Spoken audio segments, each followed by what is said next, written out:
और जब भगवान शंकर हृदय में प्रवेश कर दे तो ये हृदय भी जो है शिवालय बन जाता है। और हृदय में जब भगवान का प्रादुर्भाव होता है तो हृदय हमारा पिघलने लग जाता है।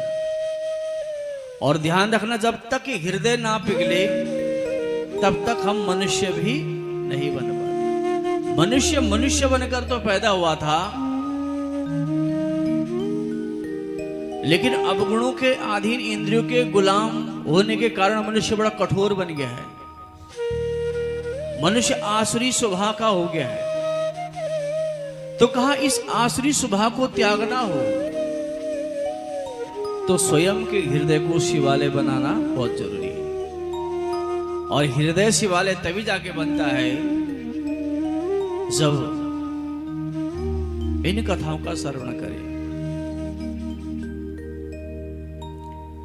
कथा जो है मनुष्य को जीना सिखाती है, ध्यान रखना। अगर जीवन जीना सीखना है तो कथाओं को सुनना बहुत जरूरी है। हम कथाओं में जाते तो हैं, लेकिन अपने दुख को दूर करने के लिए जाते कि भगवान हमारा दुख दूर कर दे। ईश्वर ने ना तो किसी को सुख दिया ना तो दुख दिया। सुख और दुख हमारे वे किए हुए कर्मों का ही फल है। भगवान ना तो किसी को सुख देते ना तो दुख देते, ध्यान रखना। अगर आपने किसी को सुख दिया हो तो आपको कहीं ना कहीं से सुख प्राप्त हो जाए।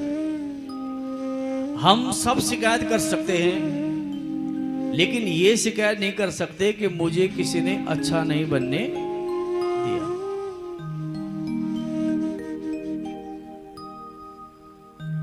अगर हम अच्छे नहीं बन पाए तो स्वयं के कारण नहीं बन पाए। आप सारी शिकायतें कर रहे हो।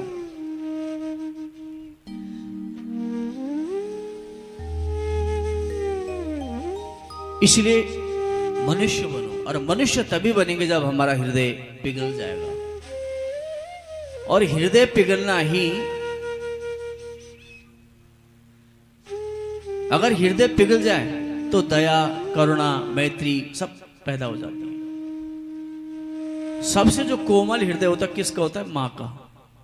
इसीलिए तो मां सबका हित चाहती है।